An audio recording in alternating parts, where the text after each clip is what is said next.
Estar aqui com vocês, com o pastor Arival, para mim tem sido uma bênção, para a minha vida, para o meu ministério. Eu estou muito feliz de estar com vocês hoje. Então abra sua Bíblia comigo, na segunda carta do apóstolo Pedro, no capítulo 3.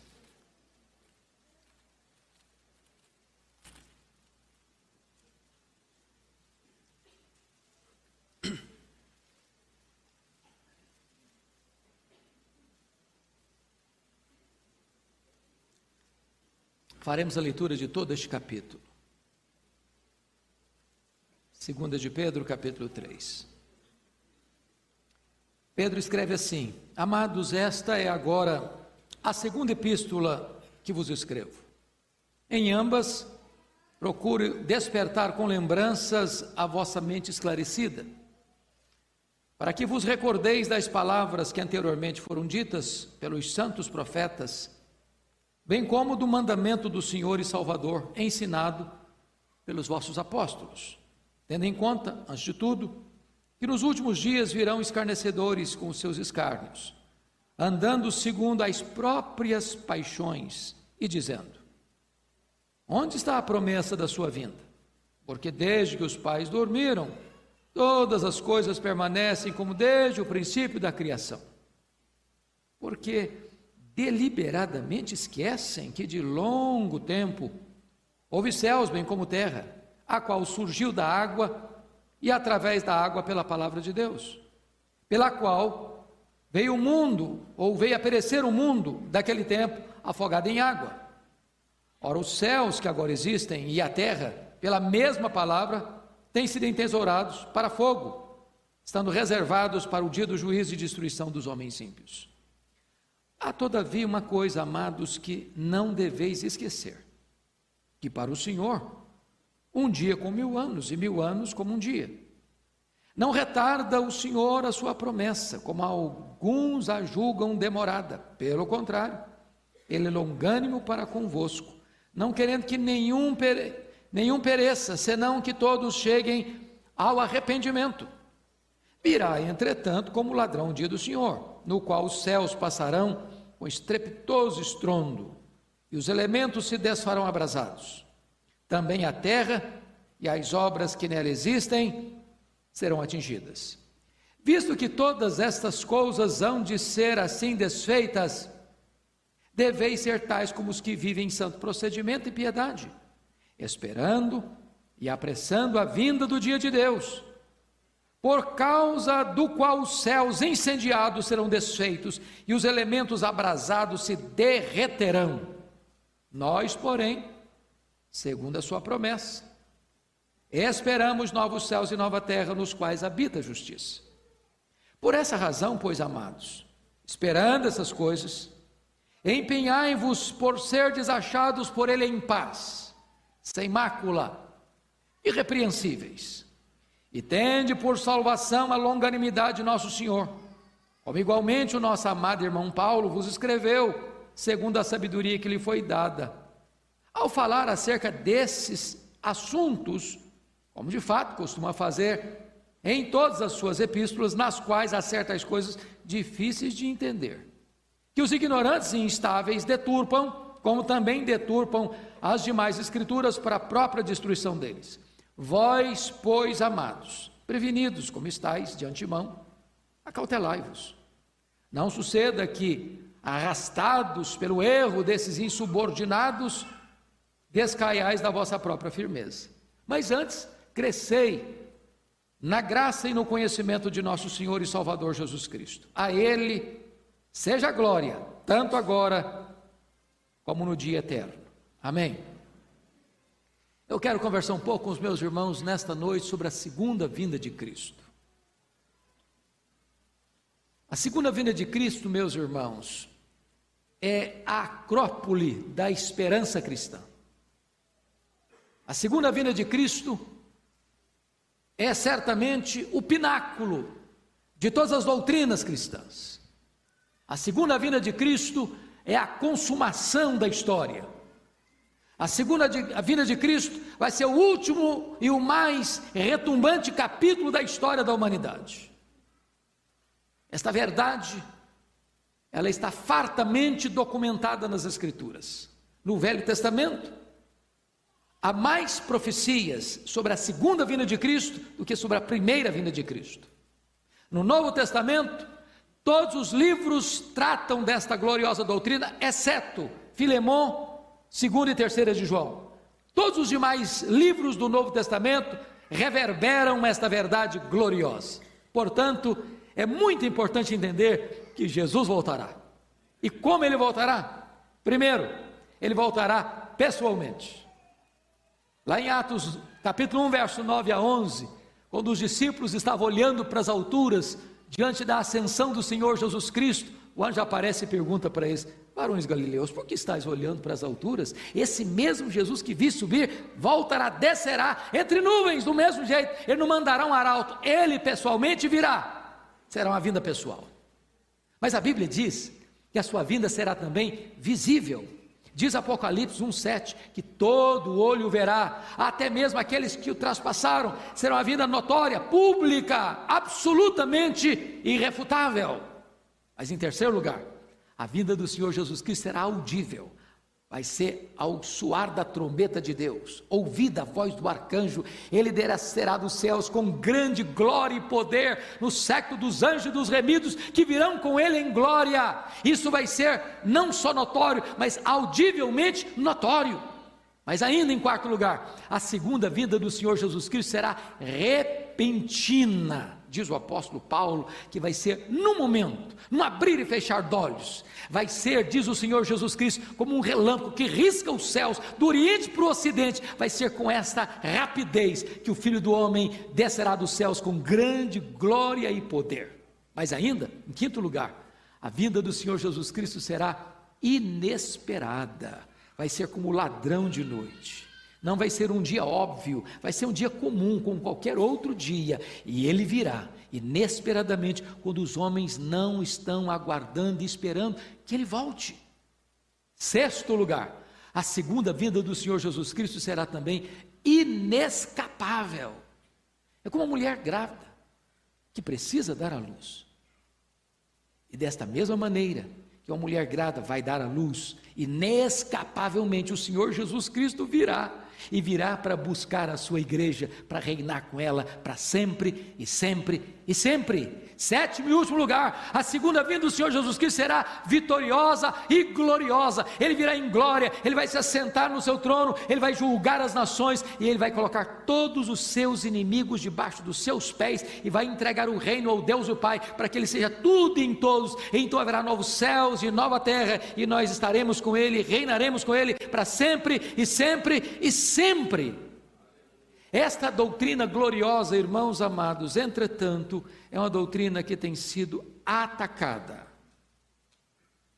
frontalmente pelos ímpios, porque eles não gostam dessa doutrina, eles não gostam desta verdade, porque esta verdade diz que a história não está nas mãos dos homens, nem dos poderosos, nem dos sábios, nem dos cientistas. A rédea da história, ou as rédeas da história, o volante da história está nas mãos do Senhor, e é Ele quem vai consumar a história, e Ele quem vai julgar as nações. Então, Pedro vai tratar deste assunto, e eu peço que você, com a Bíblia aberta comigo, considere este assunto.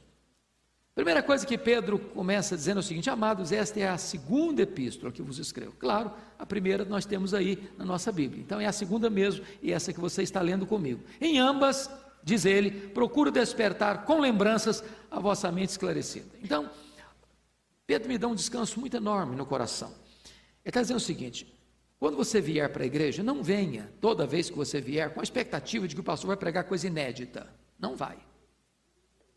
O pastor vai pregar para você aquilo que você já sabe. Vamos recordar aquilo que nós já sabemos. Nós vamos trazer à memória esclarecida de vocês aquilo que vocês já têm conhecimento. Verdades que precisam ser ditas e repetidas, e repetidas, e repetidas, e repetidas de novo.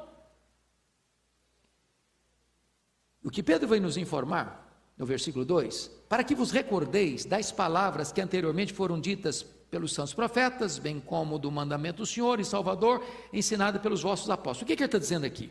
O que ele está dizendo aqui é que essa doutrina da segunda vinda de Cristo não é nova, não é inédita, ele não está criando isso, ele não está inventando isso, ele está ancorado naquilo que os profetas pregaram sobre a segunda vinda de Cristo.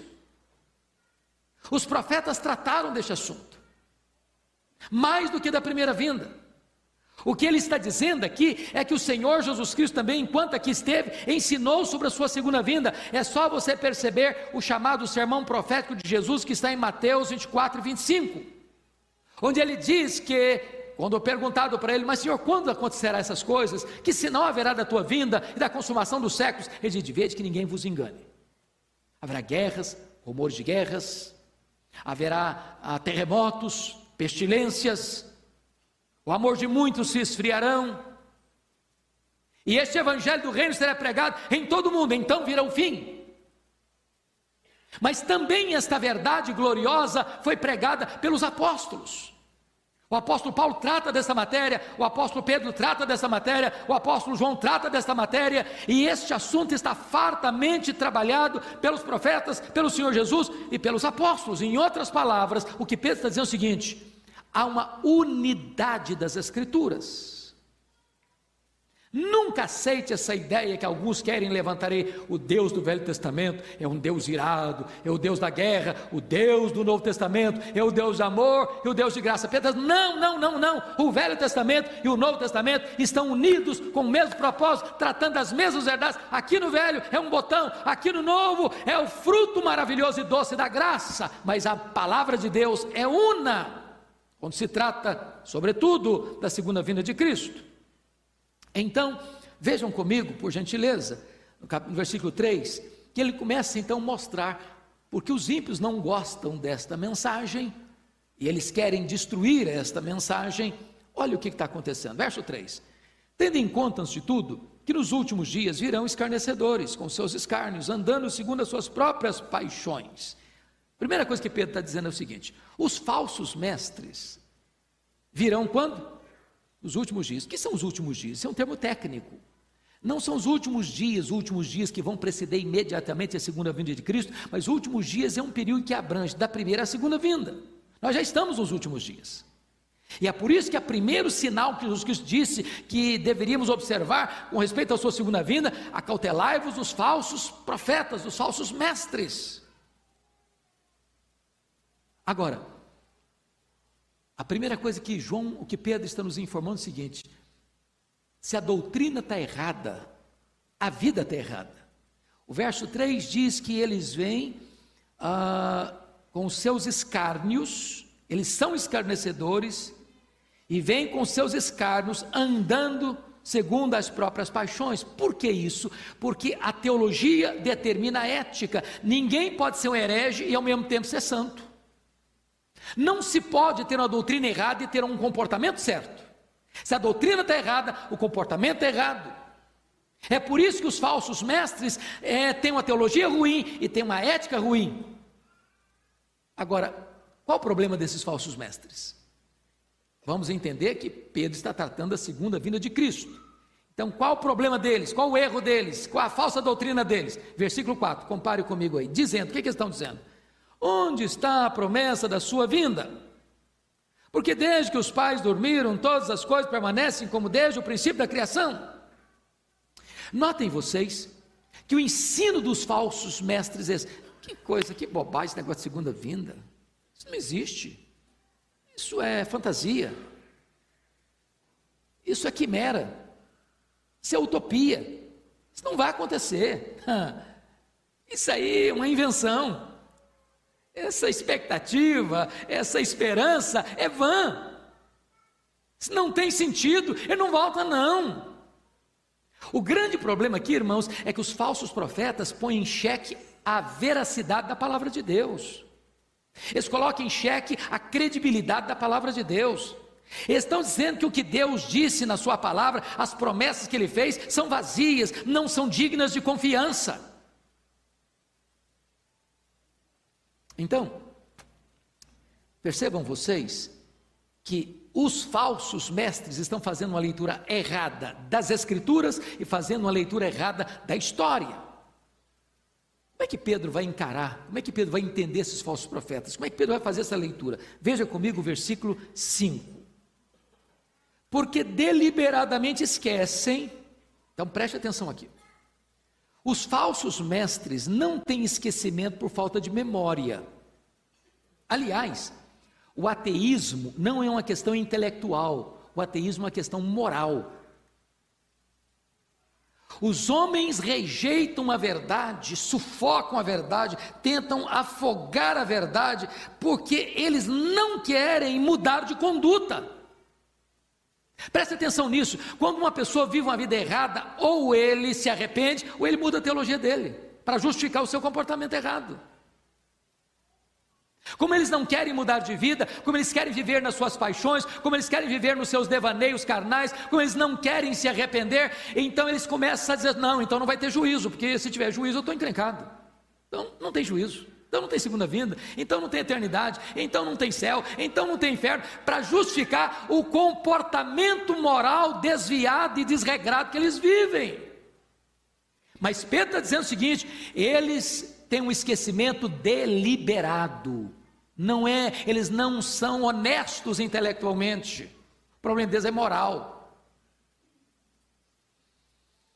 Bom, qual o argumento que Pedro vai usar para refutar esse esquecimento deliberado dos falsos mestres? Pedro vai citar 3 coisas. Primeiro, Pedro vai dizer que esse mundo foi criado pela palavra de Deus. Poder da palavra de Deus. Pedro vai dizer, o mundo foi criado, e criado pelo poder da palavra de Deus. Aí notem comigo, que no versículo de número 6, ele vai dizer a segunda coisa, esse mundo foi julgado e pereceu no dilúvio, pela palavra de Deus. Terceiro, olha comigo por favor, versículo 7, ele diz que esse mundo que já foi julgado no dilúvio, pelo poder da mesma palavra que criou o mundo, também vai passar por um outro julgamento, o julgamento final, do juízo final, e esse mundo vai passar pelo fogo de Deus, pelo poder da palavra de Deus. Então preste atenção no que Pedro está dizendo.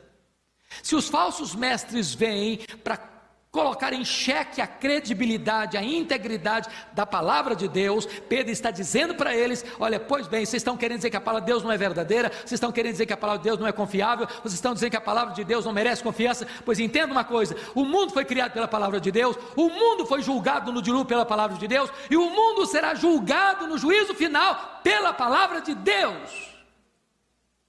Oh, irmãos, a palavra de Deus é viva, ela é eterna, ela é poderosa, podem os homens se levantar, podem os críticos se levantarem, podem os céticos se levantarem, podem as fogueiras arderem, e a palavra de Deus, sobranceira vitoriosa, prosseguirá a sua marcha. Ninguém pode destruir a palavra de Deus. Pois bem, agora vamos entender o que Pedro agora vai nos ensinar. Veja você, no versículo 7, que Pedro está dizendo que os céus que agora existem e a terra têm sido entesourados para fogo. Se o primeiro juízo do dilúvio veio em água, o segundo juízo virá em fogo. Mas chama a sua atenção agora para o versículo 10. Você pode ler o 10 comigo? Vamos juntos? Virá, entretanto, como ladrão, o dia do Senhor, no qual os céus passarão com estrepitoso estrondo, e os elementos se desfarão abrasados. Também a terra e as obras que nela existem serão atingidas. Agora o 12, vamos juntos. Esperando e apressando a vinda do dia de Deus, por causa do qual os céus incendiados serão desfeitos, e os elementos abrasados se derreterão. Eu confesso para vocês que, por mais fantasiosa que seja a mente humana, eu não vi ainda, e acho que não vou ver, um filme de ficção que possa representar essa cena que Pedro está descrevendo aqui. Este ano o ano passado, final do ano passado, nós ficamos assim, perplexos, esse ano também, começo do ano, com o terrível incêndio que atingiu a Austrália. Também alguns incêndios na mata úmida da Amazônia, região amazônica. Há pouco tempo, o mundo ficou perplexo diante da Catedral de Notre Dame em Paris, que arde em chamas. Agora, você já imaginou um incêndio global? Você já imaginou um incêndio que vem de cima e que sobe de baixo? Você já imaginou um incêndio onde os céus começam a derreter? Onde as colunas do universo começam a se abalar? O teto começa a cair? E embaixo tudo está pegando fogo? Os céus e a terra entesourados por fogo, os elementos abrasados se derretendo. Você já imaginou isso? Você já imaginou essa cena que está escrito aí, por favor, perceba no versículo 10, também a terra e as obras que nela existem, prédios, monumentos, edifícios, palácios, casas, apartamentos, tudo aquilo que o homem fez, que a arquitetura montou, que a engenharia inventou, tudo aquilo que é sólido, que é bonito, que encanta os olhos, que custa muito dinheiro, tudo isso vai derreter.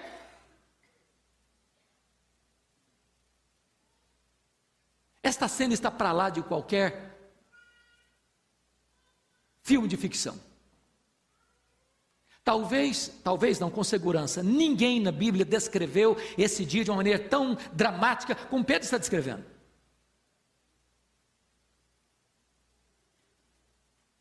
Bom, mas qual era a pergunta dos falsos mestres para questionar a palavra de Deus? Onde está a promessa da sua vida? Essa é a pergunta. Mas essa pergunta não é só dos falsos mestres, não. Essa pergunta é dos crentes.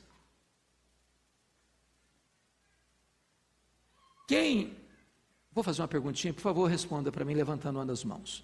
Quem aqui pertence à quarta geração de crentes? Seu bisavô foi crente, seu avô foi crente, sua mãe foi, seus pais foram crentes, e você também é crente. Quem? Levanta a mão. Louvado seja Deus. Então, seus bisavós falaram sobre isso. Se você teve o privilégio de conviver com seus avós, você sabe que seus avós também falaram que Jesus voltaria. Seus pais falaram disso para você. Hoje você está falando dessa mesma verdade. Aí levanta um crente e fala, mas puxa vida, mas Paulo já esperava a segunda vinda dele para o tempo dele. Pedro também. Já passaram 2000 anos, e cadê que ele não volta? De repente, a pergunta dos falsos profetas, dos falsos mestres, começa a ecoar no seu coração, no meu coração. Cadê que ele não volta? E quando os crentes começam a querer muito que Jesus volte, não é por causa de Jesus, não é porque está querendo sair dessa perrengue que está.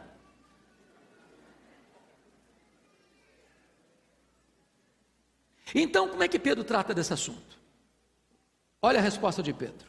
Versículo 8, vamos ler junto comigo? Vamos lá? Todavia, uma coisa, amados, que não deveis esquecer, que para o Senhor, um dia como 1000 anos, 1000 anos como um dia. Então, a maneira de Deus lidar com o tempo é diferente da minha. Eu só consigo lidar com o tempo em passado, presente e futuro. Deus não tem nem passado, nem presente, nem futuro, porque Deus é o eterno no agora dele. Então, esse negócio de ficar contando segundos, minutos, horas, dias, semanas, meses, anos, décadas, séculos, milênios, é nosso. Deus é tudo no seu eterno agora. Mas permanece a pergunta dos falsos mestres ecoando às vezes no nosso coração: onde está a promessa da sua vinda? Por que ele não veio ainda? Pedro responde essa pergunta. Olha o versículo 9 comigo. Vamos ler juntos com voz bem clara, bem alta, vamos lá? Não retarda o Senhor a sua promessa, como alguns a julgam demorada. Pelo contrário, Ele é longânimo para convosco, não querendo que nenhum pereça, senão que todos cheguem ao arrependimento. O que Pedro está dizendo é que se ao nosso modo de ver ele está demorando, é porque Deus é tão longânimo que não quer que você pereça, mas seja salvo. Agora, preste atenção que Pedro não está ensinando o universalismo também. Pedro não está dizendo que Deus espera que todos os homens, sem exceção, sejam salvos, não. Ele está falando aí do seu povo. Não retarda o Senhor a sua promessa, como alguns a julgam demorada, pelo contrário, Ele é longânimo para quem? Para convosco. O que significa isso? Deus tem um povo, a quem Ele escolheu na eternidade, por quem Jesus morreu na cruz. E esse povo precisa ser chamado para o Evangelho. Chamado para o Evangelho. Você acha que Deus tem muito povo em São Paulo? Essas pessoas precisam ser chamadas para o Evangelho. E Deus é tão longânimo que Ele está dando uma oportunidade para que essas pessoas escutem o Evangelho, sejam salvas. Deus não tem prazer na morte do ímpio, mas em quem se arrependa e viva. Bom, mas então alguém pode fazer a seguinte colocação: bom, então quer dizer que se vai demorar, ou eu preciso esperar para que as pessoas se convertam, deixa eu ficar numa boa, uma nice, tranquilo, dormindo em berço esplêndido. Já estou cansado de escutar quem falou: olha, pelos meus cálculos dos mapas proféticos que eu tenho nas mãos, tem gente que tem um calendário e a maquininha na mão, Jesus não volta nos próximos 500 anos. Deixa eu dizer uma coisa, nenhum de nós tem direito de pensar assim. Paulo esperava a segunda vinda de Jesus, e Paulo era um bom teólogo. Vocês acham que era um bom teólogo? Esperava a vinda de Jesus para os seus dias.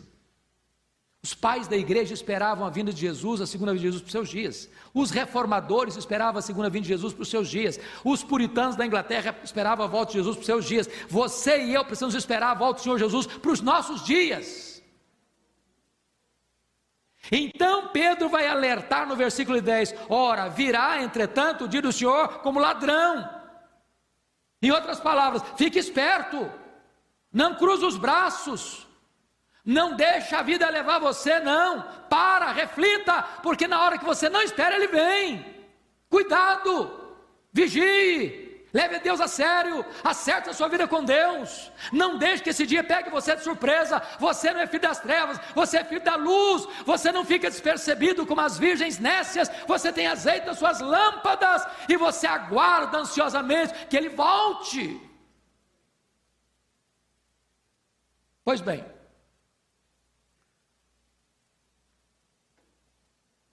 se Pedro tratou da forma como Jesus virá, agora no versículo 10 ele trata, na parte B, do efeito da segunda vinda. Nós já lemos isso aqui, mas vale a pena destacar esse ponto. Também a terra e as obras que nela existem, porque falou que os céus passarão em estrepitoso estrondo, e os elementos se descerão abrasados, mas ele diz, também a terra e as obras que nela existem serão atingidas. Ponto de reflexão. Onde você está concentrando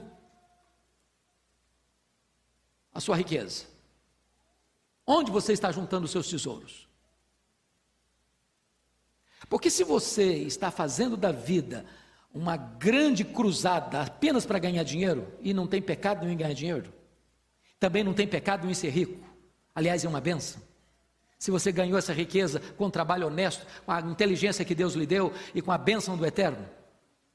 Mas o que Pedro está dizendo é o seguinte: se você focar tudo aquilo que você tem, tudo aquilo que você granjeou na vida, apenas para investir aqui, você está investindo para o fogo, vai virar fumaça. Então é melhor que você faça outros investimentos. E Jesus Cristo ensinou a gente o seguinte: ajunte tesouro lá no céu, lá não tem traça, lá não tem ferrugem, lá não tem ladrão, lá não tem fogo para consumir, lá o seu tesouro é eterno. Então é uma hora que você pensar. Se você só está investindo na terra, se você só está investindo no tempo, se você só está investindo em coisas materiais. Bom, dito isto, Pedro vai agora mostrar a consumação de todas as coisas, dos versos 11 a 13, veja comigo. Se Jesus vai voltar, e ele vai voltar mesmo, qual a consequência disso? Então, veja o versículo 11 comigo, vamos lá? Vamos ler o 11?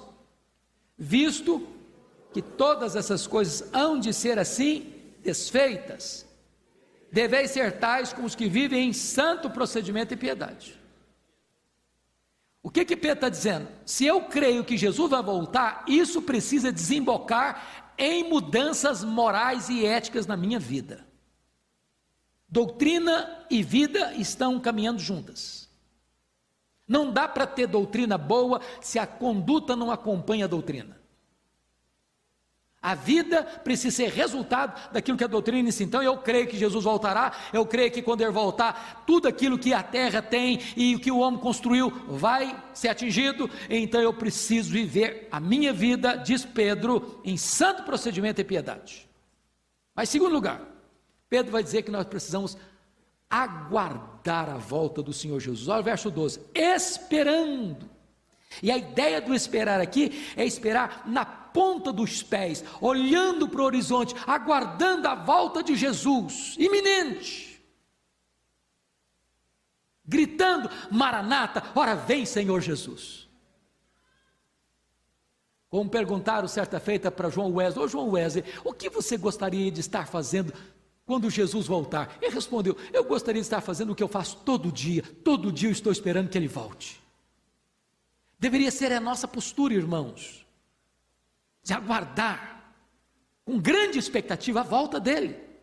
Mas em terceiro lugar, olha o que Pedro vai dizer no verso 12 ainda: não é apenas um aguardar a segunda vinda com exultante expectativa, mas nós precisamos apressar o dia de Deus, apressando a vinda do dia de Deus. Você pode perguntar: eu não estou entendendo, porque a Bíblia diz que só o Pai sabe, os anjos não sabem. Como é que aquela data que está no calendário de Deus eu posso apressar? E a única maneira de você e eu apressarmos esse dia que está na agenda de Deus é falando de Cristo, para que aqueles que Deus com paciência está aguardando que sejam salvos, sejam alcançados pela graça. É por isso que a Bíblia diz assim: este evangelho do reino será pregado em todo o mundo, então virá o fim. Ou seja, não é uma expectativa de alguém que sobe para o monte com roupa branca, e vai voltar, então vamos ficar aqui, numa nice, numa boa, numa noia. Não, isso não. Isso não. É aguardar com expectativa, com trabalho, com evangelismo, com proclamação, avisando as pessoas: é tempo de se arrepender, é tempo de voltar para Deus, é tempo de se reconciliar com Deus. Quarto lugar, confira comigo o versículo 13, porque eu penso o seguinte: quando eu leio esse texto e disse que nenhum homem do cinema ou os novelistas conseguiram jamais descrever essa cena, por mais brilhante que seja a sua mente, você fica pensando: mas se esse negócio acontecer, eu vou ficar com medo. Você já pensou num negócio desse do céu derretendo na sua cabeça? A terra incendiada, os prédios pegando fogo? É uma cena de medo ou não é?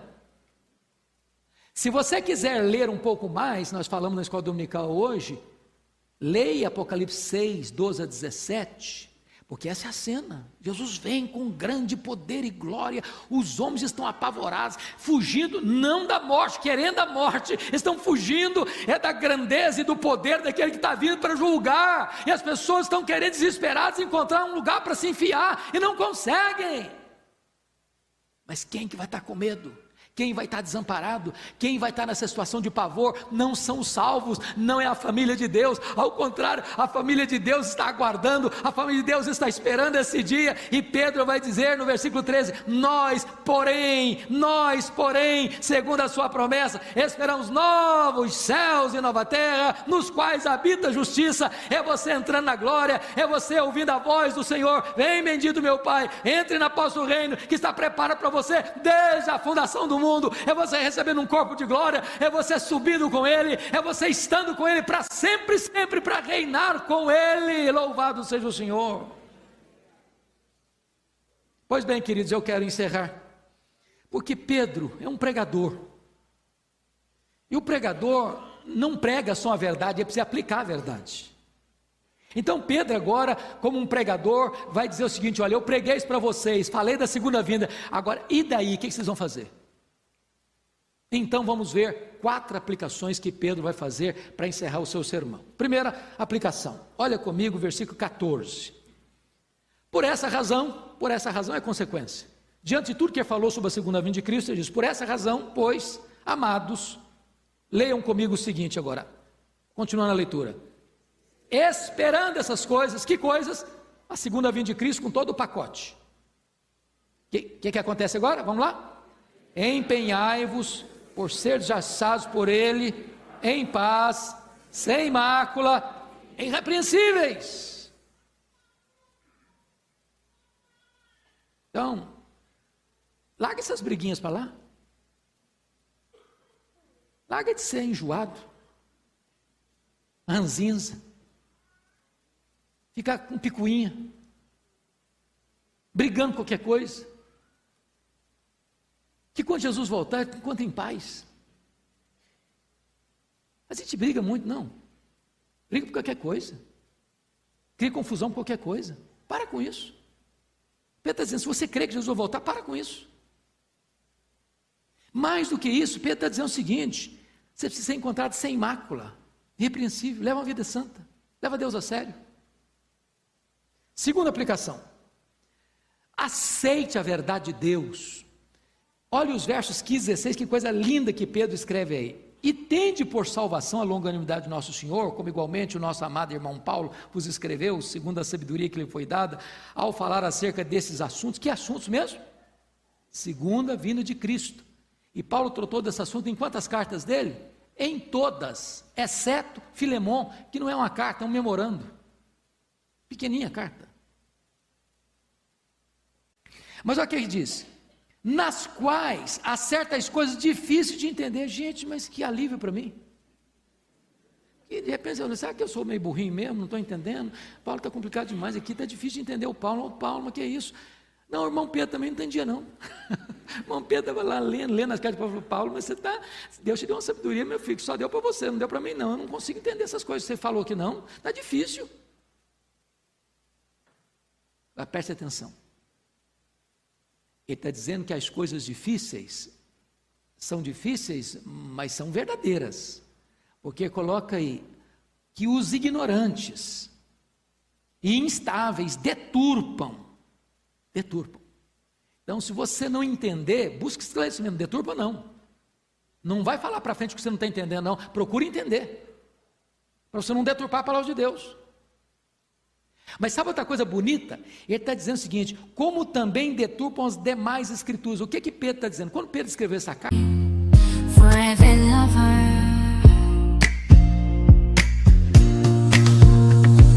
the depths of the darkest night, your love shines through a guiding light. With every heartbeat I feel your grace. In your warm embrace I find my place. Darling, don't cry, don't shed a tear, for I'll be your fortress, I'll always be near. Though storms may rage and oceans may roar, I'll stand by your side forevermore. Through the trials and the tests we face, our love will endure, it cannot be erased. So dry your eyes, my love, and take my hand. Together we'll conquer. Irmãos, Pedro era velho. E quando Pedro escreveu essa carta e ele era velho, ele está dizendo que as cartas que Paulo havia escrito já eram escrituras, já circulavam nas igrejas com o peso do cânon sagrado de serem livros inspirados por Deus, já aceitos pela igreja com palavra de Deus. Por que você sabe que Pedro já era velho? Muito simples. Lá em João 21, 18 e 19, Jesus Cristo disse assim para Pedro, quando restaurou Pedro para o ministério e a vida dele: ô Pedro, quando você era mais moço, você andava por onde você queria. Mas quando você ficar velho, as pessoas vão cingir você e você vai ser levado para onde você não quer. Jesus disse isso para ele, para dizer com que gênero de morte Pedro haveria de glorificar a Deus. Sabe o que Jesus está dizendo para Pedro? Ô Pedro, você se lembra do dia que você falou para mim, que você está pronto a dar sua vida por mim? Lembro, Jesus, lembro sim. Pois é, Pedro, esse dia vai chegar. E você vai ter que morrer por mim mesmo. Mas não vai ser agora não, Pedro, vai ser quando você ficar velho. Quando você ficar velho. E sabe o que aconteceu? Pedro começa essa carta que nós lemos, abra lá, por favor, capítulo 1, versículo 14 e 15, que está velho agora. Está velho, está na hora de cumprir a profecia de Jesus. Olha aí, capítulo 1, versículo 14. Certo de que estou prestes a deixar o meu tabernáculo. Estou prestes a bater as botas, estou prestes a morrer. Como efetivamente nosso Senhor Jesus Cristo me revelou, está lá escrito em Mateus, em João 21, 18 e 19, Jesus diz, quando você ficar velho, você vai ser crucificado, Pedro, eles vão te cingir, mas você vai glorificar Deus com esse dia de morte. E Pedro está dizendo aqui agora, que ele agora está velho, e ao escrever essa carta, as cartas de Paulo já eram tidas na igreja como epístolas, como palavras, como escrituras, com verdade de Deus. Então diz, aceite essa verdade, se agarre à palavra de Deus. Terceira aplicação prática, versículo 17, rejeite o engano, Pedro, rejeite o engano, povo de Deus. Vós, pois, amados, prevenidos como estáis de antemão, acautelai-vos, não suceda que arrastados pelo erro desses subordinados, descaés da vossa própria firmeza. Está dizendo o seguinte, hoje gente, para de escutar gente que fala bobagem. Tem gente que parece que tem uma atração mórbida por tudo aquilo que é errado. Escutar, ler, e ver, e investigar. E aí, recebe pergunta direta. Ô pastor, você viu o que o cara falou? E o cara mais maluco do mundo. O que ele falou? O cara escuta tudo que o cara maluco falou. E a cabeça fica cheia de dúvida. Ô irmão, para de escutar a gente que fala bobagem. Para quê? Estude o que é certo, estude a Bíblia, leia a Bíblia, medite na Bíblia, mergulhe na Bíblia, tenha um propósito esse ano, leia a Bíblia toda, para de escutar bobagem.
Para de escutar a gente que está falando loucuras e maluquices. Concentre o seu coração naquilo que é a verdade, para que você não venha se descair da sua firmeza. Quarta e última aplicação de Pedro, versículo 18, o que ele diz aí? Antes, em vez de escutar bobagem, antes, crescei na graça e no conhecimento de nosso Senhor e Salvador, Jesus Cristo. Primeiro, crescer aonde? Na graça. Segundo, no conhecimento. Nós poderíamos até inverter, conheça no conhecimento, depois você cresce na graça. Então estude a Bíblia, sua vida vai ser melhor. Estude a Bíblia e o seu conhecimento vai ser melhor. Estude a Escritura e você vai ser um crente mais forte, mais cheio da graça de Deus. Como é que ele termina a sua carta? Uma doxologia.